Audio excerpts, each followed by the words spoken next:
ಆದರೆ ಯಾವತ್ತೂ ಕೂಡ ನಾನು ಆ ರೀತಿಯ ಅಪರಾಧನೂ ಮಾಡಿಲ್ಲ. ನನ್ನ ಮೇಲೆ, ನನ್ನ ಮಗ ಹರೀಶ್ ಗೌಡನ ಮೇಲೆ ಯಾವುದೇ ಕೇಸ್ಗಳು ಕೂಡ ಇಲ್ಲ. ಬಂಧಿಸ್ತಕ್ಕಂಥ ವಿಷಯನೇ ಬಂದಿಲ್ಲ, ಆ ಸಂದರ್ಭವೂ ಬಂದಿಲ್ಲ. ಇದನ್ನು ಸತ್ಯವಾಗಿ ನಿಮಗೆ ಹೇಳ್ತಾ ಇದ್ದೀನಿ.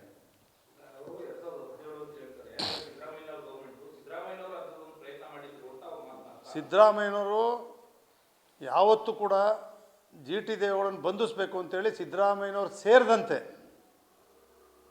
ಯಾವ ಸರ್ಕಾರದಲ್ಲಿ ಯಾವ ಮುಖ್ಯಮಂತ್ರಿಗಳು, ಮಂತ್ರಿಗಳು ಯಾರು ಕೂಡ ನನ್ನ ಬಂಧಿಸ್ರಿ, ಅರೆಸ್ಟ್ ಮಾಡಿರಿ, ಕೇಸ್ ಹಾಕ್ರಿ ಯಾವುದೂ ಇಲ್ಲ. ಅದು ಯಾವ ಕೇಸ್ ಇದೆ ಹೇಳಿ? ಕೇಸ್ ಇದ್ದರೆ ತಾನೇ ಅರೆಸ್ಟ್ ಮಾಡಬೇಕು. ಯಾವ ಕೇಸು ಇಲ್ಲ. 17ರಲ್ಲಿ ಸಿದ್ದರಾಮಯ್ಯ ಬಂಧಿಸಿ ಅಂತ ಹೇಳೋಕ್ಕೆ ಸಾಧ್ಯವಲ್ಲ, ಇದ್ದರೆ ತಾನೇ ಹೇಳ್ಬೇಕು. ಅವರು ಹೋರಾಟ ಮಾಡಿದ್ದೀವಿ ರಾಜಕೀಯವಾಗಿ. ಆ ಚಿಲ್ಲರೆ ಕೆಲಸ ನಮ್ಮಲ್ಲಿ ಆಗಿಲ್ಲ, ನಮ್ಮ ಜಿಲ್ಲೆಯಲ್ಲಿ ಆ ರೀತಿ ನಡೆದಿಲ್ಲ, ನನ್ನ ಮೇಲೂ ನಡೆದಿಲ್ಲ.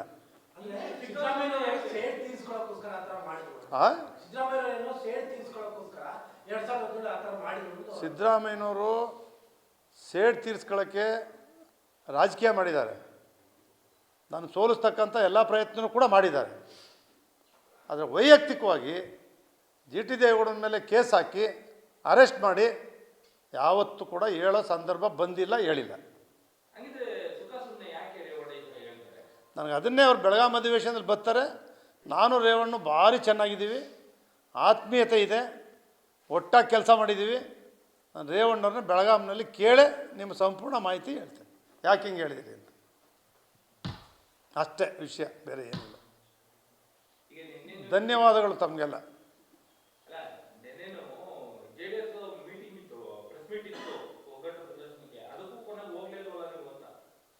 ನನಗೆ ಸುರೇಶ್ ಬಾಬು ಫೋನ್ ಮಾಡಿದರು, ನಾಯಕರು, ಬೇರೆ ಯಾರೂ ಫೋನ್ ಮಾಡಿಲ್ಲ.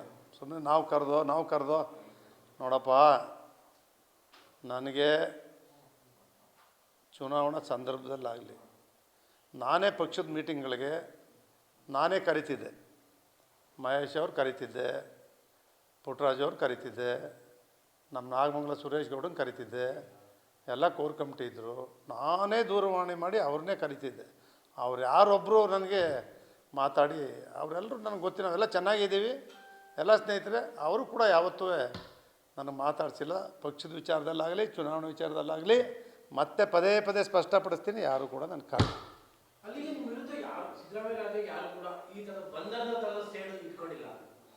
ಬಂಧನದ ಸೇಡು ಯಾರೂ ಇಟ್ಟಿಲ್ಲ ನನ್ನ ಮೇಲೆ. ಆ ರೀತಿ ನಾನು ನಡ್ಕೊಂಡಿಲ್ಲ.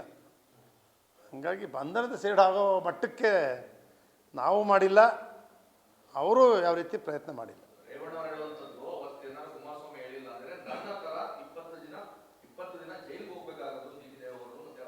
ನಾನು ಅದಕ್ಕೆ ಈ ಸ್ಪಷ್ಟನೆ ಕೊಡ್ತಾ ಇರ್ತಕ್ಕಂಥದ್ದು.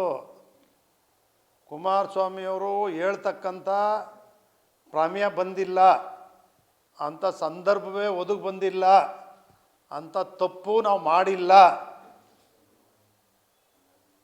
ರೇವಣ್ಣವರು ಅದನ್ನು ಹೇಳ್ತಕ್ಕಂಥದ್ದು ಇಲ್ಲದೇ ಇರ್ತಕ್ಕಂಥದ್ದನ್ನು ಈ ರೀತಿ ರೇವಣ್ಣ ಯಾವತ್ತೂ ನನ್ನ ಮೇಲೆ ಹೇಳಬಾರ್ದು. ನಾನು ನೇರ ಇದ್ದೀನಿ, ನಿಮಗೆ ಗೊತ್ತಿದೆ.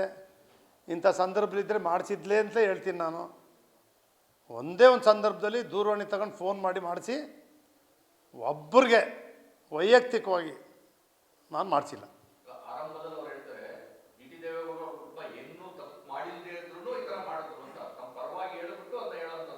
ನಾನು ಅದನ್ನೇ ಹೇಳ್ತೀನಿ, ಅದನ್ನೇ ಹೇಳಿದ್ದಾರೆ ನೋಡಿ. ಇಲ್ಲೇ ಅವ್ರ ಮಗ ಅವರು 20 ದಿವಸ ಇರಬೇಕಿತ್ತು, ನಮ್ಮಂಗೆ ಜೈಲಲ್ಲಿ ಅವರು 20 ದಿವಸ ಇರಬೇಕಿತ್ತು ಅಂತ ಹೇಳ್ತಾರಲ್ಲ, ಆ ಸನ್ನಿವೇಶ ನಮ್ಮ ತಂದೆಗೆ, ನನಗೆ, ನನ್ನ ಮಗನಿಗೆ 3 ಜನಕ್ಕೂ ಬಂದಿಲ್ಲ, ಬರೋದು ಬೇಡ ಅಂತೇಳಿ ದೇವರಲ್ಲಿ ಪ್ರಾರ್ಥನೆ ಮಾಡ್ತೀನಿ. ಓಕೆ.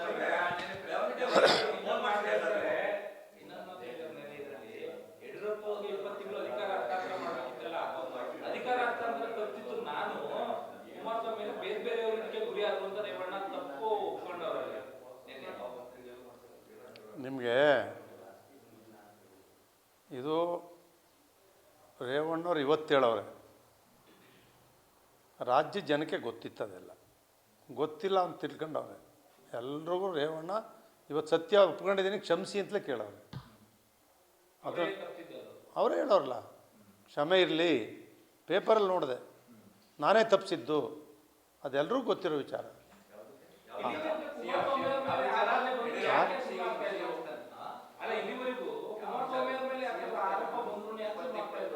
ಅದು ಯಾಕೆಂದರೆ ನೋಡಪ್ಪ, ನಮ್ಮ ಚಲುವರಾಯ ಸ್ವಾಮಿ ಇದ್ರ ಜೊತೆಯಲ್ಲಿ, ಜಮೀರು ಇದ್ದರು, ಬಾಲಕೃಷ್ಣ ಇದ್ದರು, ನಮ್ಮ ವಾಸು ಅವರು ಇದ್ದರು. ಇವರೆಲ್ಲರದ್ದು ಏನು ಅಂದರೆ ಕುಮಾರಸ್ವಾಮಿಯವರೇ ಉಪಮುಖ್ಯಮಂತ್ರಿ ಆಗಬೇಕು ಅನ್ನೋದು. ರೇವಣ್ಣವ್ರಿಗೆ ಉಪಮುಖ್ಯಮಂತ್ರಿ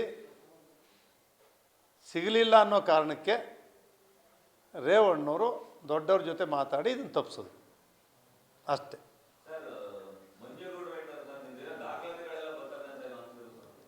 ನಾನು ನಿಮ್ಗೆ ಹೇಳ್ತೀನಿ,